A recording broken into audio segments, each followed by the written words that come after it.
Indus Water Treaty. तो question है कि Indus water treaty has long been regarded as a resilient example of trans-boundary water sharing.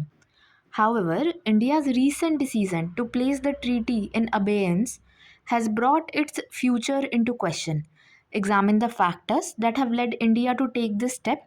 Also discuss the anticipated implications. तो जो Indus water treaty है वो resilient example है, मतलब इतने सारे वॉर्स देखा है, टेरर अटैक्स देखा है, लेकिन स्टिल वो फंक्शनिंग है। तो उसमें परमानेंस का जो इनबिल्ट मैकेनिज्म है उसके बारे में थोड़ा सा जो फर्स्ट स्टेटमेंट है उसके बेसिस पे हमें लिख देना है। फिर मेन अब जो क्वेश्चन का डिमांड है कि इंडिया ने अबेयंस में डाल दिया जो टेम्प्रेरी सस्पेंड किया था, तो उसके फ्यूचर पे क्वेश्चन लग गया। तो क्या फैक्टर्स हैं जिसके वजह से इंडिया ने स्टेप लिया और इसके इम्प्लीकेशंस, एंटिसिपेटेड इम्प्लीकेशंस क्या हो सकते हैं वो डिस्कस करना है। चलो अब आंसर देखते हैं। इंट्रोडक्शन में है कि in response to Pahalgam terror attack by Pakistan based proxy groups, India decided to place IWT in abeyance. ये एक मैप बनाकर इंडस रिवर सिस्टम दिखा दिया है और फिर इसमें लिखा है कि इंडस वाटर सिस्टम जो था, मतलब ये जो ट्रीटी है, एक transboundary water sharing agreement है 1960 में इंडिया और पाकिस्तान के बीच में वर्ल्ड बैंक ने मीडिएट करके साइन कराया था।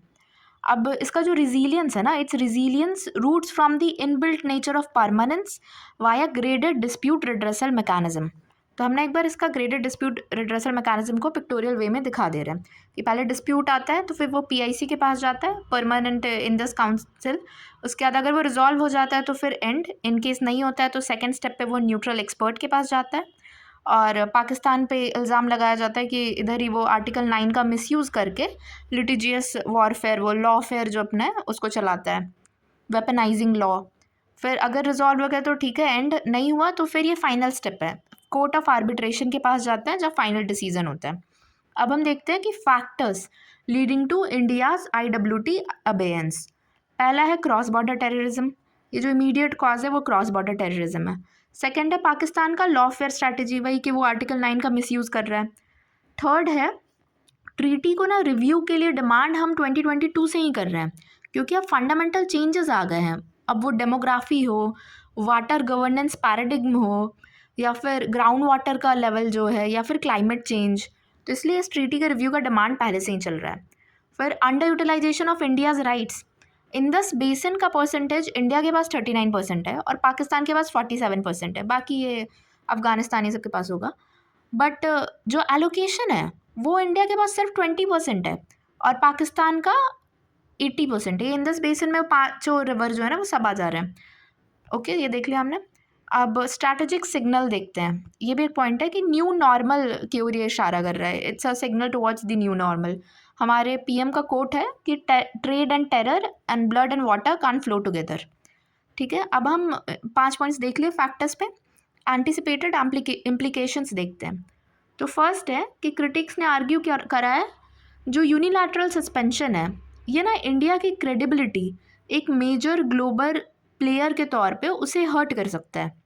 सेकंड पॉइंट है एथिकल डायमेंशन, कि जो ये इंडस वाटर है ना, ये इंडस रिवर, इसको पाकिस्तान का जगलर वेन बोलते हैं, मतलब बहुत इंपॉर्टेंट है उसके लिए। 80% जो पाकिस्तान का एग्रीकल्चर है वो इसी पे डिपेंडेंट है, तो एक तरह से इसको बंद कर देना ह्यूमन राइट्स का वायलेशन होगा। चलो ये भी मतलब एक इम्प्लीकेशन की तरह बताया जा सकता है। Third point is infrastructural lacuna. हमें जो स्टोरेज कैपेसिटी इंफ्रास्ट्रक्चर अलाउड है वो है 3.6 MAF, बट एट प्रेजेंट हमने सिर्फ 1 MAF का ही कैपेसिटी बिल्डअप कर रखा है। तो ऐसे प्रोजेक्ट्स लाने में, उनको बनाने में भी तो जेस्टेशन पीरियड काफ़ी लंबा लगेगा, तो एक इंफ्रास्ट्रक्चरल लैक्यूना भी हो गया पॉइंट।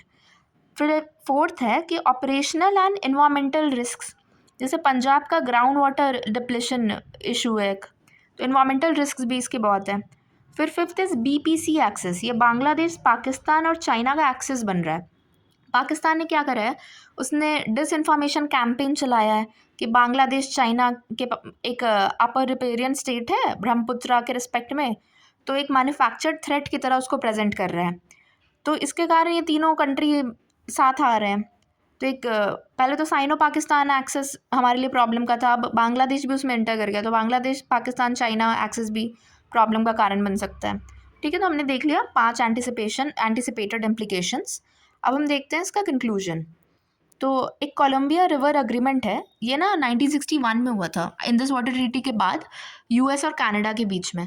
तो इसमें ना इन्होंने एक क्लॉज डाला है कि हर 10 साल, मतलब 10 साल का नोटिस देकर आप इस रिवर वाटर अग्रीमेंट को एंड कर सकते हैं या उसमें कोई परमानेंट चेंज ला सकते हैं।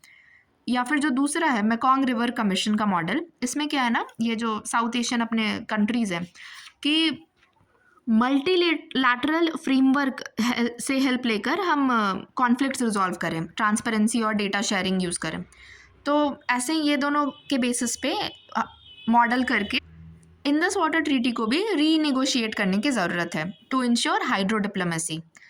और एंड किया हमने ब्रह्माचलानी के कोट से, क्या stated by Brahma Chellaney, water is 21st century in 21st century could easily become what oil was to 20th century, a source of both wealth and conflict. okay, तो वाटर 21st सेंचुरी के लिए easily वो बन सकता है जो ऑयल 20th सेंचुरी के लिए था, a source of both wealth and conflict. ठीक है, हमने एक मैप देख लिया, कोर्ट में वो जो कंटेम्प्रेरी रेलेवेंस की बात है कि पहलगाम टेरर अटैक के रिस्पॉन्स में हुआ है।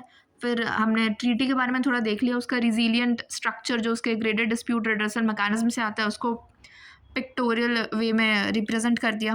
फिर फैक्टर्स दे दिए और वैल्यू ऐड कर दिया, ये आर्टिकल 9 या फिर ऐसे परसेंटेज डालकर कि इंडस बेसिन 39% इंडिया को अलॉटेड है बट उसमें एलोकेशन सिर्फ 20% ही है। फिर ये मोदी का कोड डाल दिया न्यू नॉर्मल के लिए, स्ट्रैटेजिक सिग्नल है ये, लॉफेयर स्ट्रैटेजी पाकिस्तान की, ये सब कीवर्ड्स यूज़ किए हैं। फिर एंटिसिपेशन में ये जो इम्प्लीकेशंस हम एंटिसिपेट कर सकते हैं उसमें डाल दिया यूनिलैटरल सस्पेंशन, ये जगलर वेन है कैसे उसका ह्यूमन राइट्स वायलेशन होगा, तो एथिकल डायमेंशन है, इसमें भी डेटा डाल दिया 80% एग्रीकल्चर डिपेंडेंट है पाकिस्तान का इस पर।